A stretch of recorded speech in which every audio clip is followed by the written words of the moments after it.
Hello and welcome back to another episode of Breaking Brecht. I am your host as always, Sam Howard, and today we have with us a very special guest, Mr. Timothy Ng. We'll give him a round of applause, ladies and gentlemen. Thank you. Honoured to be here. It's been a big selection for us, so I'm honoured to be here. Yeah. So, our podcast is about Bertolt Brecht, but you don't actually know who Bertolt Brecht is, do you? Yes, I was very aware of the podcast, obviously, but no, I don't know anything about this man, Bertolt Brecht. Yeah, bit of a layman in the theatre world, aren't you? I don't have much exposure to it, no, Sam. No. So today, basically, what I'm going to do is I'm going to walk you through who Bertolt Brecht is, what his theatre does, how it does it, and I want to end up with why it is so important for actors to know about Bertolt Brecht and have an understanding of his theories. That is basically my thesis. Mm-hmm. Yeah. Sounds good. So we'll start out with the man himself. Bertolt Brecht was born in 1898 in Augsburg, Germany. And at the age of 16, he was ushered off to serve in World War I as a medical orderly. But after the conclusion of the war, Brecht was really deeply affected by the horrors that he had seen, which propelled him into pursuing a career in theatre in Berlin, where he was able to spread ideas and new perspectives that he'd learned from the war, and this gave him a vast audience to work with. However, this was short-lived because, as we know, in 1933 the Nazi Party rose to power in Germany. And now, Brecht's communist ideals directly opposed with those of the fascist Nazi Party, so he fled the country, which led him to be a stateless citizen until he returned to Europe in 1947. So he was quite popular before the Nazis came to power? Yeah, so he did a few plays before the Nazis came to power in Germany, and he did a few afterwards. He took a bit of a hiatus while he was basically on the run, obviously. Sure. Now, the most significant aspect of Bertolt Brecht, I think, was his philosophical approach to theatre. Instead of seeing theatre as a mirror to reflect society, he saw it as a tool to seek change. And this is perfectly surmised in his quote, "Art is not a mirror with which to reflect reality, but a hammer to shape it." He aimed to create social change, which would advance the human condition. And he specifically didn't condemn the actions of humanity, people themselves, but he saw the social structures as the villain that allowed them to happen, which just kind of reflects his Marxist ideologies, against the man. Brecht wanted his plays to confront the audience with socially relevant themes to provide a new perspective on society, and he demonstrated the necessity of change, which prompted audiences to think, hey, that this isn't right, we should do something about that, like cause and effect. And Brecht essentially had to redefine what we saw as typical theatre conventions in order to place a focus on the themes and ideas of his plays and draw back on them for the actors and the story. He did this through, and excuse my German, Verfremdungseffekt, or the alienation effect. Wow, I'm totally immersed right now. Yeah. Which saw a disassociation between the play and reality.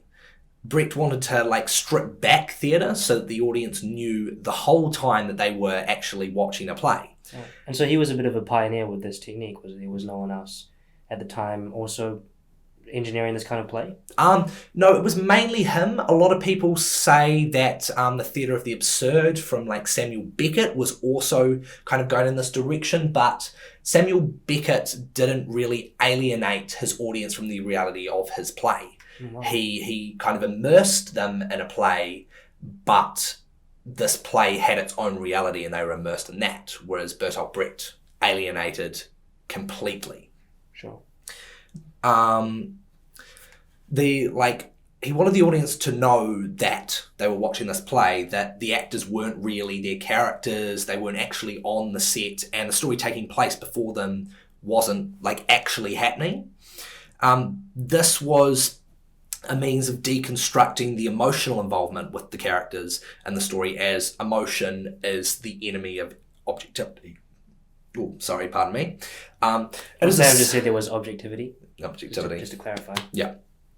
And it was it's essentially the opposite of the Stanislavski method, which saw actors like imagining themselves inside the skin of the characters.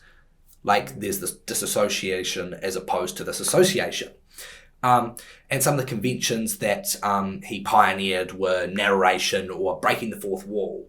They would say, like an actor would say, I am actor Sam, who will be playing Johnny. Today, Johnny is going to the park and will fight a dog. Watch this happen now, you know? And the actors would also switch roles just by switching simple pieces of costume, like a hat.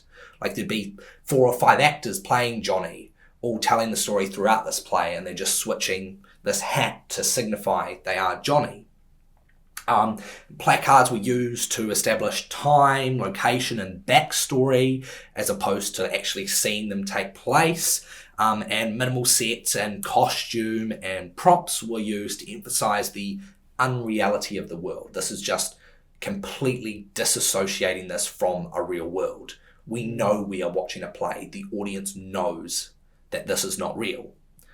Sure. Now, I assume you're thinking, well, this is all well and good, but I have never seen an actor in a play or a movie actually doing this, right? You're right, that's exactly what I was thinking. Those words. Yeah, but... No, it's right, though. I haven't seen, in all the movies I've watched recently, I haven't seen, anything near to that. So, yeah, please go on. Yeah, well... But I think the importance of, like, Brechtian theatre is not its direct use in modern acting, because it's not directly used, but instead the influence on storytelling and the elements of acting that it inspired. Like, Brecht established the importance of having a didactic message in plays, taking them deeper than face value, than just the story that you're watching. He showed us that we can learn something from stories that we see, and it is for this reason that I think it is essential for every actor who's worth his salt to have an understanding of Brecht if they want to be successful and be, quote unquote, a good actor. They may not ever have to stand at the front of a stage explaining a play, but they need to understand their character's role in conveying the larger purpose of the play. Modern acting is so complex and intricate because we have a toolbox of experiences and skills and practitioners to draw upon. And we can take a bit of Brecht and a bit of Artaud and a bit of Stanislavski to create a performance that is utterly unique, whilst also serving the greater purpose of the play. Sure. So do you think that using the Brecht method helps to reinforce the theme, the underlying theme of the play? Because every play has an underlying theme. They're all written with that in mind. Yeah. So you're saying that the actors having this technique in mind allows the audience greater access to this theme? Yeah, it is blatantly in your face. It's this massive emphasis. It's the most important thing in a Brechtian philosophy. Right. That is the most important thing. I see. Above everything else by a country mile. Okay. So it's kind of integrating into our storytelling, this importance of the theme. He elevated the importance of this theme for storytelling, and it's kind of spread beyond theatre and into film and poetry and every form of storytelling and art. Right, so what actors should be doing is using just maybe a little bit of Brechtian method to work into their existing engaging and sort of audience-friendly works. It's like a casserole of acting methods, you chuck in a bit of this, bit of that, and then you've got a really, really tasty performance. Okay, so it's a little bit like the cumin in the casserole. Yeah, exactly. Topping. Okay, I can get behind that. Yeah. So sounds tasty. Where's the casserole? Yeah. Okay. We'll go get some casserole now. So thank you for coming on the show today, Tim. I really appreciate it. It's a big honour. Yeah. So we'll catch you guys next week where we talk about Stanislavski.